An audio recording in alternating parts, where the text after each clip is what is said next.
Well, the long weekend is here, and no surprise, gas prices are going up. But don't worry, it's not by much. They went up a couple cents last night.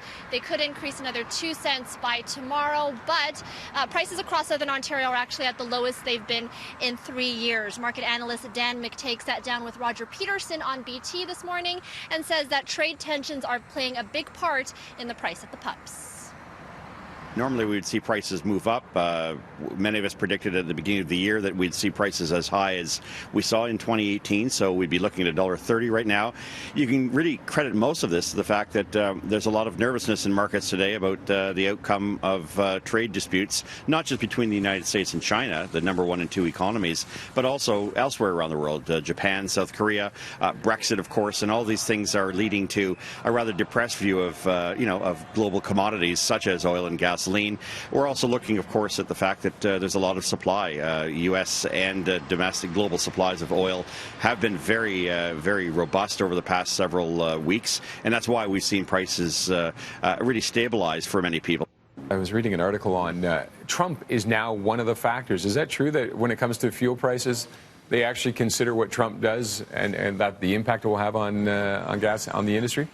Trump tweets have probably been singularly responsible for the price we're paying, not just for oil, but for gasoline and diesel as well. Discussions or tweets that the president sets out is obviously listened to very carefully. And even beyond the usual geopolitical issues, the Middle East, tensions in the Straits of Hormuz, Saudi Arabia, one of the crown princes meeting with Trump over the next few days, and of course possible settlement of trade sanctions with Iran being discussed and really bandied about.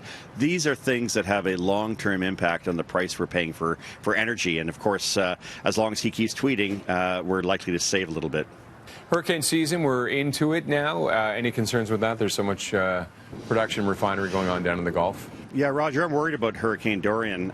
It's, of course, likely to hit, as your weather folks have been pointing out, Florida Category 3, but then it's going to slip over the Panhandle and go into the Gulf of Mexico. Now, I'm not a meteorologist, so I'll leave that for the experts, but if that continues to stay in the Gulf of Mexico, then, of course, that could have an effect on oil production as well as fuel production.